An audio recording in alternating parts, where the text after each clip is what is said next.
Hail, Internet! It's Paul. It's Matt. The Dork Lords. We are here today talking about the 7th episode of Season 2 of House of the Dragon. Say the word.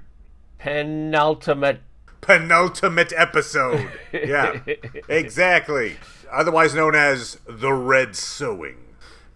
We open with Rhaenyra and Syrax confronting Adam and Seasmoke. Rhaenyra is expecting a conflict, but is surprised when Adam kneels. He doesn't reveal that Corlys is his father, and in fact, Corlys doesn't reveal that later.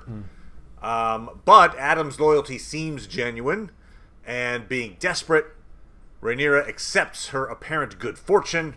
It's another dragon added to Team Black. We end with Ulf the White joyriding Silverwing through King's Landing. Aemon gives chase on Vhagar all the way to Dragonstone, but then has to hastily turn around when he sees multiple dragons and riders waiting for him there. Perhaps maybe that means that Ulf was trying to lure him out, but it didn't feel that way at the time. It just felt like Ulf was like, woo! But anyway, perhaps it was a clever plan, but no, okay, anyway. All that said, Paul. Yes? What'd you think of episode 7? Yeah, I enjoyed myself yet again. Some of the people I've been watching are displeased, but I haven't read the books, so they can take their time, and I'm fine with it. I do want ultimately the stuff with Daemon to be worth it. So I guess I'm willing to cut them the slack with all the different dreams and everything. So if they're really trying to it seems like they're trying to make a turn for Daemon. Otherwise, why have him, be so restless in his dreams? Agreed. I certainly liked the confrontation that he had with the young Oscar Tully. Yeah, with he got out of his trash can and confronted Daemon. I love trash. Yes, certainly. So I liked that. I liked the way he really established.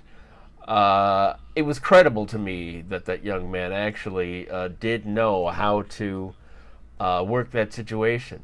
Daemon tried to say, don't test me, boy. Yeah.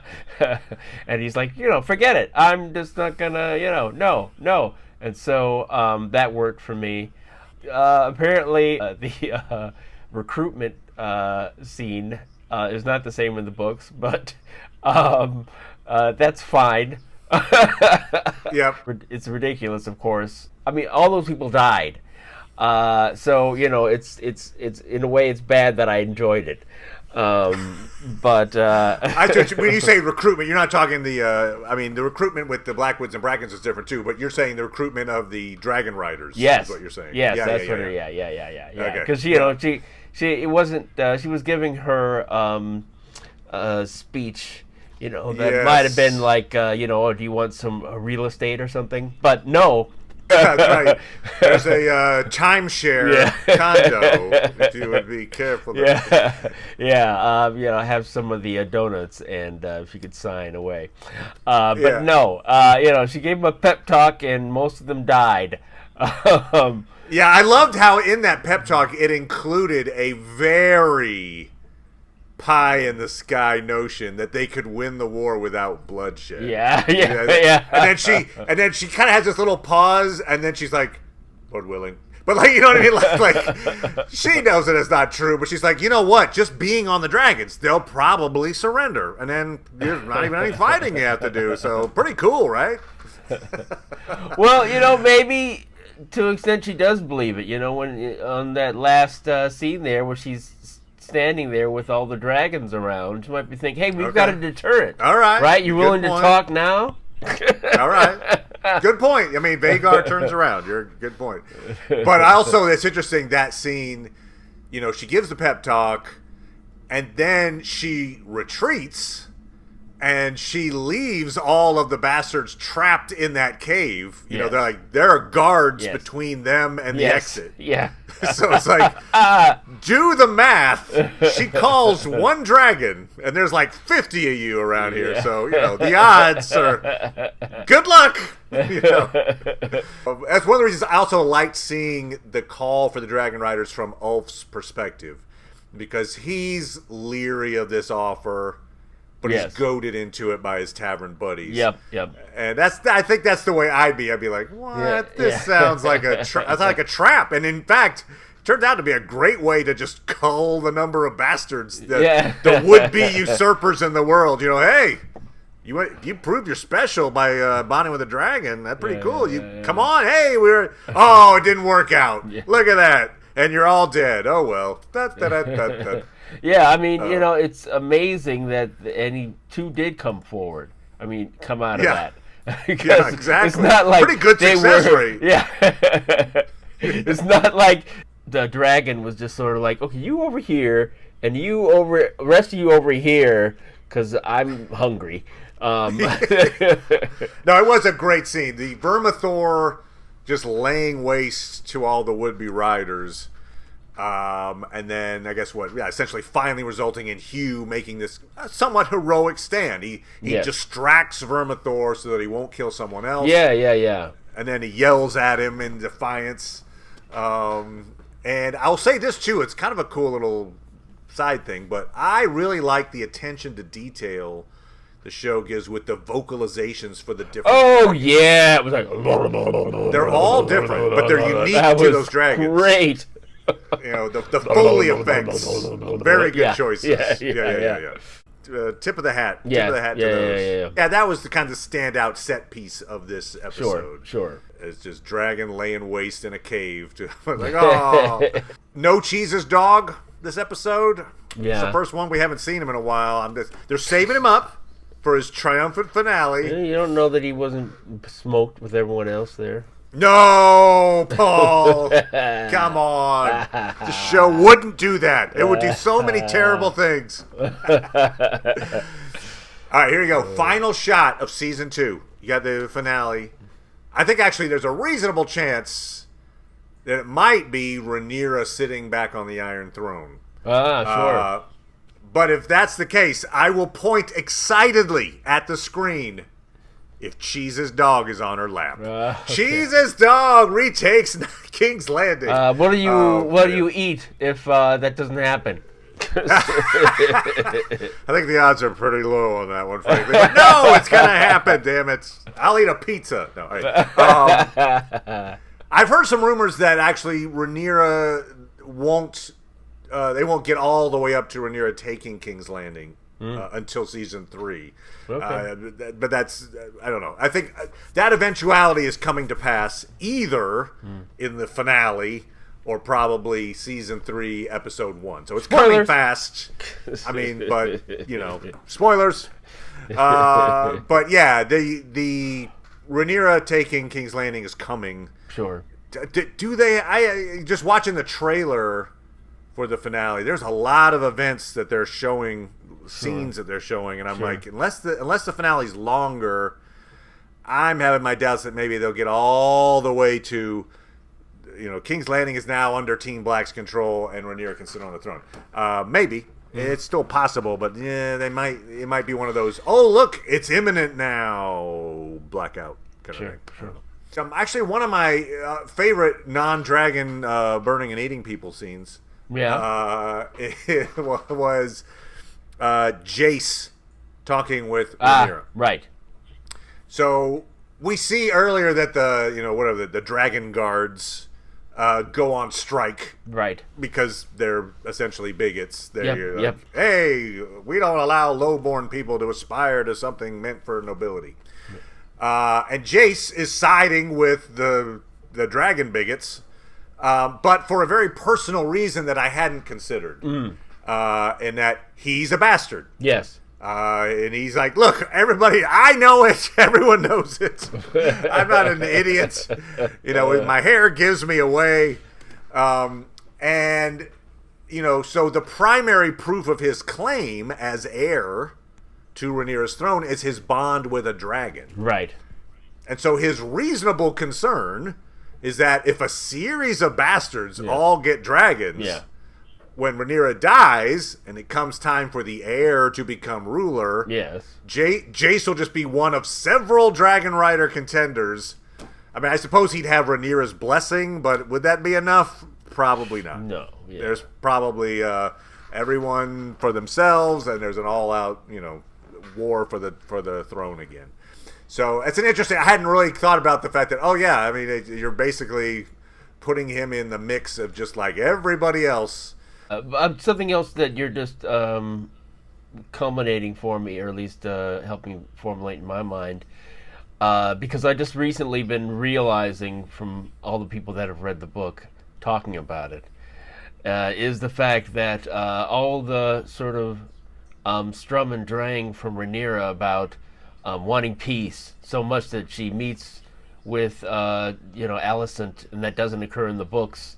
Right. That pretty much after her son is killed, that she's pretty much war bent. But they've been at pains even after that on the show that she's still trying to avoid war. And I, for a while, it was sort of like, okay, that's kind of, in a way, one of the things that I think led people to be disappointed in the original Game of Thrones is they became infatuated with Daenerys and her dreams of, breaking the wheel. Yeah, and being like this great queen, and then that didn't work out. She became bloodthirsty, basically. And I think people liked her being heroic. And so that let her down. So in a way, I feel like they're doing the same with Rhaenyra, making her heroic in that, we'll do this, breaking of these social bonds and bringing people up, Right. And that's like... that essence of it is in the text, but it's sort of like, I assume the primary sort of thinking there is, well, we don't have a choice, and it's just strategic. And it's a strategy for sure, yeah. Right, but, that's not as interesting a story as somebody who, having been suffered from being underestimated because she's a woman and not accepted, and saying, okay, we're really, make a change, and I care more about the people. I think that's what they're doing with her. I think you're right, and I do think you talked about Daemon. He has yet another dream. In this one, it's Viserys actually offers him the crown and asks if he really wants it. I assume the unspoken answer is no after all of this. And so then he will reunite with Rhaenyra in the final and, respect her right to rule. I think that's... I mean, if that doesn't happen, it's a weird... The build-up is odd if nothing comes of it. Yeah. So there's that. And he has, in, I guess, his own Daemon way, found a way to unite the Riverlands by executing the guy who followed his plans to the letter. Thanks for help. Thanks for doing exactly what I asked you to do. Now I'll kill in the way that you probably would have approved me doing. It's like, exactly. I'll be a complete bastard. Like, I've learned at the foot of the master. Right. So now that it actually helps me to kill you, too bad. All right, Chang! And so so basically that's it's and you mentioned Oscar Tully, and so he wise beyond his years, he brings the Brackens and Blackwoods together by essentially publicly insulting Daemon to his face. So they're like, okay, you know what? You're saying what we're all thinking, and you made him kill the head of the Blackwoods, so we're all Team Black now. That is a strong character trait of soldiers, which is sort of like, those people above us are a bunch of dummies, but, hey, we're here to do a job, Right, yeah. And they made a point, even though you were talking before about... I was thinking about the if I was one of the small folk in King's Landing, and let's say I had a way to be at least somewhat well informed, I think that's the key. Is like they're not well informed. Right. But the idea of like, hey, Rhaenyra's got a blockade that's starving us. Oh, but she's then secretly sending us a couple of boats of food. Yeah. It's like, wait, but you're the reason we're starving in the first place. So but I'm not like, yay, you. But the fact is, it feels like the town is like, hey, Aemon and company, Team Green, are hoarding all the resources. And they don't really necessarily maybe know about the blockade or something like that. Yeah. But Rhaenyra's getting a bonus here, too, where Daemon is committing these war crimes, and people just blame him. And they still feel devotion to Rhaenyra. Yeah, good point. So, yeah, wasn't me. I don't know what you're talking about. Yeah, yeah. Unlike when Daemon had the kid killed, Rhaenyra gets that blame. So then we've got Allison, and so there is a little bit of a pacing issue here, where I think, much like they weren't sure what to do with Daemon while they were carrying on the story around him.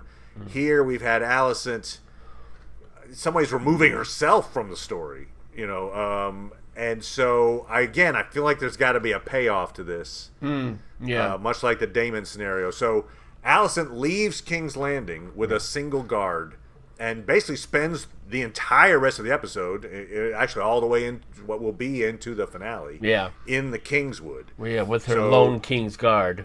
So she floats on her back in the lake, kind of much like she was. Remember, she floated in the bathtub. We saw her kind of doing that. I'd forgotten about that.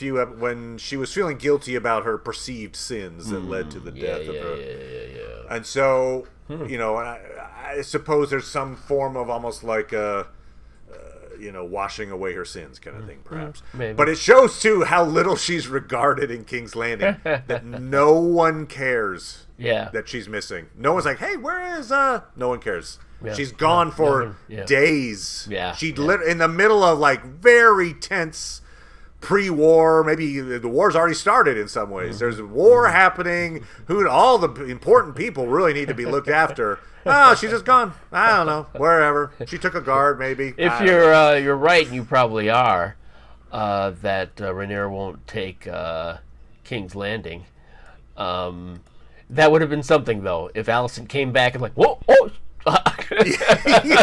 She shows up and sees like a different banner on the door, like, oh, okay. Maybe she wow, a lot happened. That. Just like doo walking into the, what the? She says she's not sure whether she's even going to go back. I mean, but we do see in the trailer that she does return to King's Landing. She's arguing with Aemond in the presence of Helena. But we also, before that, we see Aemon trying to recruit Helena as a dragon rider. Sure. And so I'm guessing that's maybe the cause of Allison like maybe going, hey, stop! I don't, no, she doesn't. I'm not having my daughter, the only one that I love, set off to war. I think she loves her child that she didn't raise. Yeah, right. That J-Ron. Oh, that guy. Now that guy's something. So I hear. But so I do feel like her loyalty, essentially, to Team Green is probably at a lowest ebb right now. She's been dismissed by them. You can tell she's hated by Aemond to the point that, or at least. Hate is maybe a strong word. No, that is too strong. He does not like her and does not respect her and kicks her off the council and it's like, go away. I think he's just more sensitive about how he rules than someone who is more confident. He's far more concerned with having people be yes men to him and not challenge him. Well, then with Aegon, I think maybe partially, we mentioned this before, that maybe it's because she feels guilty for being responsible in her mind for the death of his son. But she can't connect with him either, right? So she can't, when he's sobbing uncontrollably, she just leaves him. When he's like, oh, he's calling for her, she doesn't realize it. So she doesn't seem to have that strong a bond even to him. So it's probably just Helena's maybe the one person that she truly cares about, if I had to guess, in King's Landing. Perhaps, yeah. So if something happened to her, we do know that eventually, I don't know if it's in the season finale, but eventually Helena will commit suicide. Maybe that act would make Allison lose all faith in Team Green. I don't know. I don't know what that would mean in show terms, but Right. But as you say, when Rhaenyra takes King's Landing, now in book terms, I believe Allison is imprisoned when that happens. So, but maybe you could imagine that she's like officially imprisoned, but she basically gets to reconnect with Rhaenyra. And then if she's also like, you know what, screw Team Green, I don't care. That may, as someone who's now out of the fight, they could actually renew their relationship. I don't know. Yeah, maybe. Maybe. Yeah, I don't know. It's interesting. I can't imagine Helena with okay, Aemon says, "Hey, I want you to get on a dragon." Oh, I'll just kill myself. Yeah, I agree. Can't imagine that will happen. So that's probably not. And so certainly, I can see her getting killed on a dragon. Yeah. Yes. So that'll be her death in a different way. It's funny. I mean, not funny, but it's like her and Bela and what's Bela's sister's name? Rhaena. Rhaena. They're not having as strong roles as Allison and Rhaenyra. So, No, the show is definitely, from the beginning and for good reason, but they're focusing on the relationship between Rhaenyra and Allison. So, if you have a reason to put them together, you feel like that's probably the way the show is going to go. Right, but what I'm saying is, it's hard to imagine that Helena having a great, oh wow, she's really great on this dragon and she's doing so much good. Hey, it's hard to imagine that, and Correct. And since ultimately we know in the future that all of these dragons are going to die.